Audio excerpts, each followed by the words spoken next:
Good morning everyone! Welcome back again to our channel. I'm Fina for those who are new and welcome to our family. So today, I finally have the time na mag-shoot nito kasi I can see mostly dun sa mga videos ko that there are people who are asking for cost of living, how is life, living alone. There are people na nagtatanong kung ano yung mga pros and cons ng pag-stay alone. So, this is finally our video for that. And if you want to know more, just stay tuned.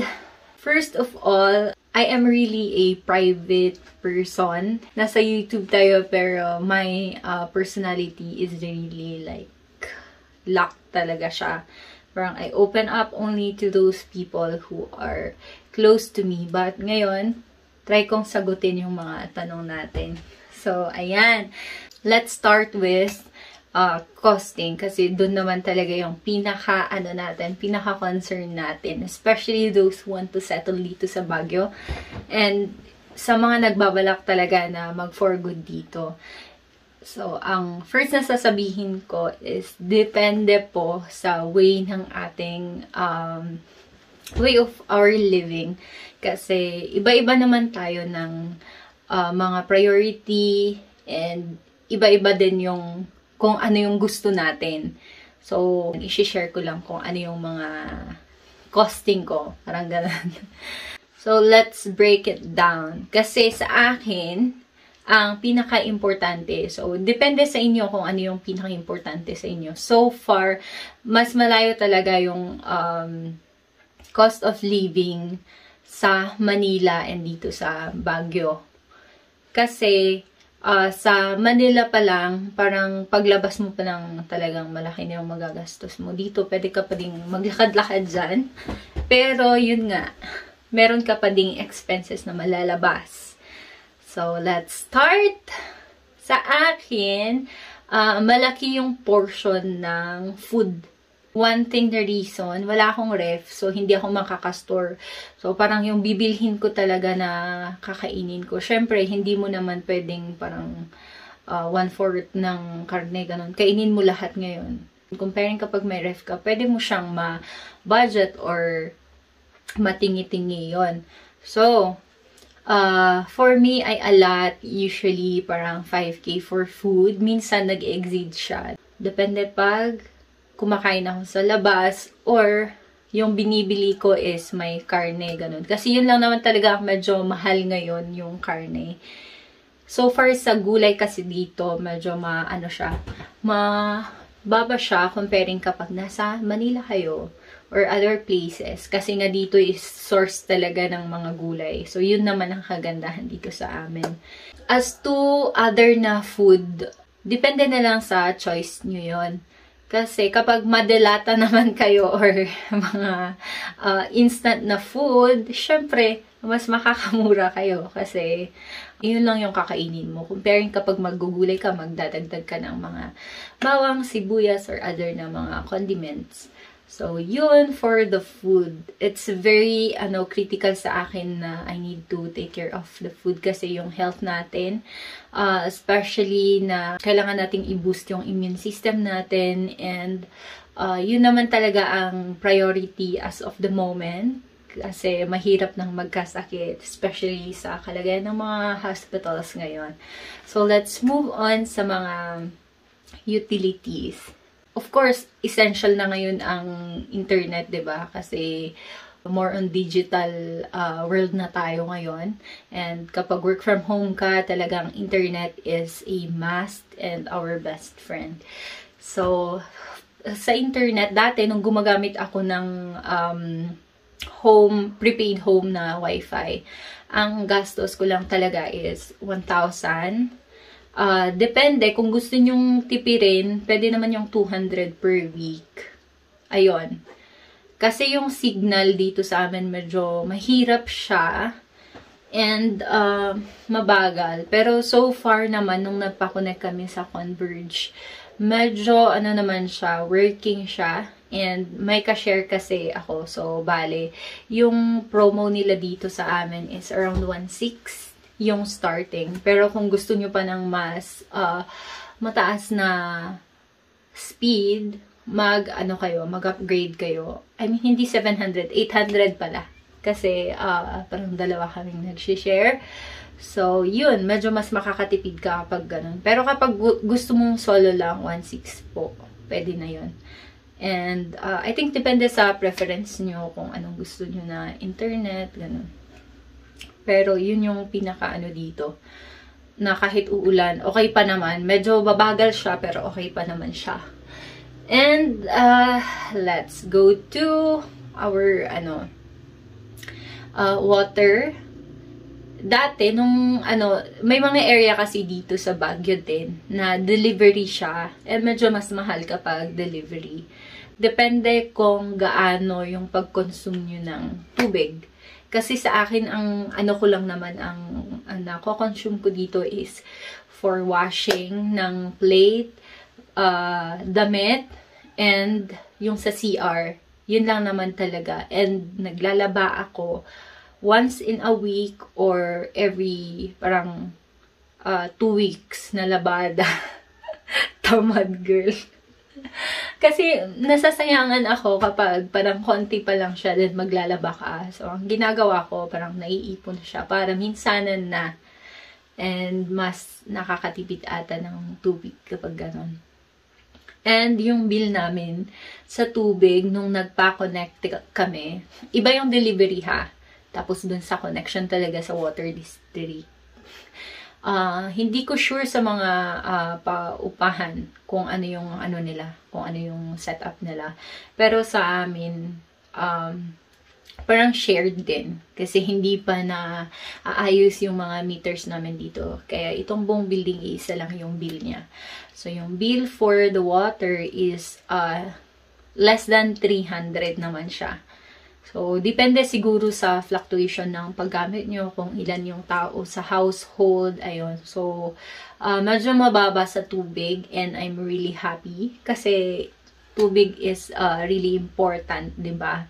Parang hindi ka makakagalaw. Okay lang na walang ilaw, pero kapag tubig ang wala, parang medyo, medyo mahirap nang gumalaw. Magiging dugyot na yung bahay.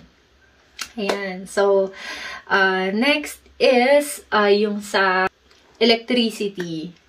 Ngayon, ang medyo, syempre, sabi ko nga, iisa lang yung bill namin dito sa building. So, kapag may mga working na dun sa baba, nasasama din siya. But that's okay. And so far, yun talaga mataas yung sa electricity. Since, hindi ko sure kapag ang residential is mataas kaysa sa commercial, pero parang ganun ata. Try nyo i-check sa Bineco. Di naman. Ayan, so, sa bill namin, parang umaabot siya ng 1.4 to 1.5. To 1.6, parang ganun. Parang dalawang household yon. So, pinagkahatian din namin. Pero kapag may bill siguro, parang konti lang yung mako-consume mo kasi wala naman kaming ibang appliances. Yung sa lang, electric na lutuhan, ayun. Siguro depende kapag madami kayong mga appliances or gadget sa loob ng bahay, medyo tataas talaga yung bill natin. Pero kapag ilaw lang naman at charging, ganun, I think medyo mas mababa siya. Yun sa ating ilaw. Next is, I think ito yung most awaited talaga na natin, na natatanong. Ayan, kung magkano ba yung rent dito sa Baguio or La Trinidad. Ayan, kasi magkakalapit lang naman. Very accessible to town. Sasabihin ko ulit, depende. Kasi hindi ako pwedeng mag-state na ganito yung fix na rent dito sa Baguio. Kasi magkakaiba, depende sa likes nyo. Pag bet nyo yung shared na kitchen, sarili nyo yung room, pero shared din yung CR, parang may aabot ata ng 3 to 5K na mga rooms, ganon. And kung gusto nyo mas malapit sa town, depende din siya. Kasi mas, syempre kapag nasa town ka, mas mahal talaga. Pero kapag nasa isang barangay ka away from town, medyo mas makamura ka and medyo mas maluwang din yung space na makukuha mo. Kung ikaw naman yung talagang sa town lang yung gusto mong location, ayun, medyo mas mahal siya mga bes. Sabi ko nga, kapag sa mga usual na reply ko dun sa mga nagko-comment kung magkano, yung unit talaga na parang ganito na fully furnished and parang sarili mo talaga yung space and parang punta ka na lang doon, sarili mo na lang yung dadalhin mo. Mga around 10 to 15, ganun yung usual na rent kapag gusto nyo talaga sarili nyo. Kasi before oo, naghanap din kami ng space na parang gusto naming marenthan para medyo maluwag-luwag. Kaso, nung nag-search nga kami, ganun, mga fully furnished around 12, ganun. Pero maganda na yung mga units. And I think separate pa dun yung bill ng ilaw. I think better na mag-inquire din kayo sa FB and mag-ask kayo ng video, parang virtual tour sa may-ari ng unit para at least alam nyo kung maganda ba siya. Lalo na ngayon, medyo mahirap maghanap ng unit. Pero may mahahanap kayo kasi madami ding umuwi, madami ding na bakante na mga space. So, yun ang ang life dito sa Baguio. Pero kapag may sarili ka namang bahay, I think sa utilities ka lang talaga magagastusan. Though may bahay kami pero medyo malayo kasi siya sa town and ayun, mas prefer ko dito. Kahit kami na nandito, parang mura na siya kapag tinitignan mo. Pero namamahalan pa din kami. Kahit na resident kami dito sa Baguio. Ayun, kasi before talaga, nung mura pa yung karne, parang very nice. Pero ngayon medyo mataas na din, pati ilaw, pati tubig. And one thing pala guys, nagse-separate din ako. For drinking water, usually 25 pesos yung isang galon ng tubig. So, ako usually dalawa lang yung nako-consume ko in a week. Pero kapag napadami ako ng consume, mga 3. So, lagi kong siniset na at least 200 to 300 pesos na budget for drinking water. As to transpo, 9 pesos yung short trip. And depende din na kapag gano'n nakalayo yung mga pupuntahan nyo. Pero so far, okay pa naman yung sa transpo. Hindi lang natin alam kung mag-i-increase pa sila. So, ayun ang ating mga budgeting session or costing session. And I hope nakatulong yung video na to sa inyo. And let's go naman to what are the pros and cons living alone. Of course, living alone, para sa gandahan niya is you have your own space, comfortable ka na gumalaw-galaw, and whatever na gagawin mo is nasa sa iyo na. And parang wala kang maaanong comment kung magulo man yung bahay mo or hindi. And may privacy, especially sa privacy, yun talaga ang nabibigay ng you living alone. And you can enjoy your own moment. Pwede kang matulog. Sabi ko nga, matulog lagi. Pero wag naman lagi. Parang the extent na gusto mong matulog, pwede mo yung makuha from living alone and even have the freedom kung ano yung mga trip mo sa buhay, ganon. Ang maganda din sa is natututo ka or nag-grow ka kasi you're doing it on your own, yung mga bagay-bagay.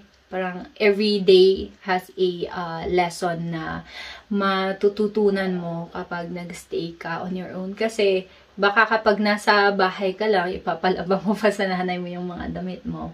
Ayun, kapag mag-isa mo, ikaw lang talaga mag-adventure ka ng mga something. For example, ako sa cooking, parang never ko pang na-try to nung nag-stay ako sa bahay namin or sa somewhere. So, try ko ang gawin siya, ganun. So, nagagawa mo siya. And kung nag-fail man, at least ikaw lang yung nakatikim. Ayun, so yung cons naman ng mag-isa mo is sa akin, especially sa pagbubuhat. Kasi medyo nahihirapan ako sa pagbubuhat. Kapag nag-grocery ako, ganun. Parang, I need na mag-taxi ganun pa uwi kapag madami akong nabibili. Yun lang naman yung pinaka, parang heavy. And kapag wala kang, for example, emergency, ganun, I think it's always good na kahit na you live alone, you have contacts or may pwede kang mahihingan ng tulong just in case lang naman. And what else? Mag-isa mo, ganun. Literal na mag-isa mo. So, wala kang kausap. Medyo naano yung social skills natin kapag mag-isa mo. Pero, nasusolusyonan naman yan. Pwede kang you go out. Yun lang. Medyo minsan naboboard ka kasi parang on and on. Yun yung process ng ginagawa mo. Pero kapag you're being creative naman on your own, I think, pwede nating maano yung boredom. Pero, ayun. Sometimes kasi sa akin parang ang okay na ang empty or silent ang mode. So, kapag lalabas ako, medyo nagiging madaldal ako kasi wala kang nakausap ng buong week, ganon. Next is, lahat ng gastos is sa'yo. Kasi, ikaw na yung maghahandle ng mga finance mo, ikaw na maghahandle ng house chores, so, sa'yo lahat. So, ang challenge din doon is kailangan ng time management kung paano siya gawin, scheduling para at least hindi mo makalimutan and mga notes. Kaya nga bumili din ako ng mga whiteboards, mga board kung saan ko ipipin yung mga notes para hindi makalimutan. Ganun guys. So, ano pa ba ang na-miss ko? Cons. Ayun. So far, yun lang naman yung mga pros and cons ng pag-stay alone. But so far, I think fighting mga best. Kaya natin to. We need to be independent, of course. Hindi naman forever nasa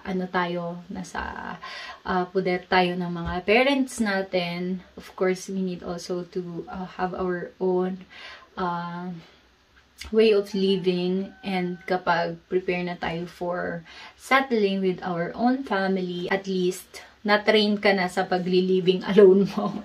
Kapag nag-asawa ka na, ganun, or you have your own family na, at least you are able to like do all the things na parang, easy na yan. That's chicken, ganun. So, ayun guys, thank you so much again for watching until this end of this video. And huwag kayong mahiya guys na magtanong kasi nakikita ko naman yan yung mga tanong ninyo. Parang kinocompile ko lang para minsanan, isang bagsakan, ganun. Or para at least may archive kayo kung saan nyo titignan. I hope nag-enjoy kayo dito sa video.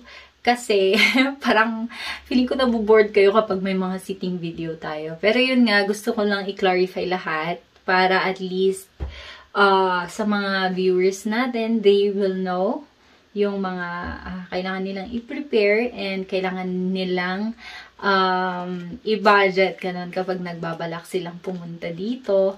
And so far, ayun na nga, yun. Bahala na lang kayong mag-compute ng total. So, mag-mark up na lang kayo. Depende sa gastos nyo dun sa mga sinabi ko. And thank you so much guys for watching. And see you on my next vlog. Bye!